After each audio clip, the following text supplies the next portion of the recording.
আসসালামু আলাইকুম গাইস। আজ আমি বানাবো গাজরের লাড্ডু।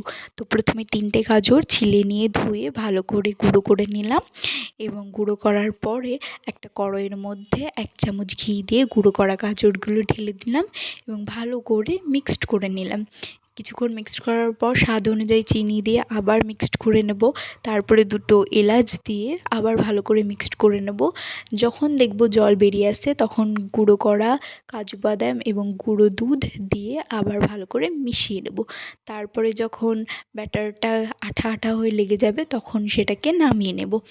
এবার আমাদের গাজরের ব্যাটার তৈরি করা রেডি। এবার আমরা গরম গরমই লাড্ডুর শেপ দিয়ে দেবো। পুরো লাড্ডুর মতো গোল গোল করে নেব। গরম গরম, ঠান্ডা করলে এটা হবে না, তখন গোল হতে চাইবে না।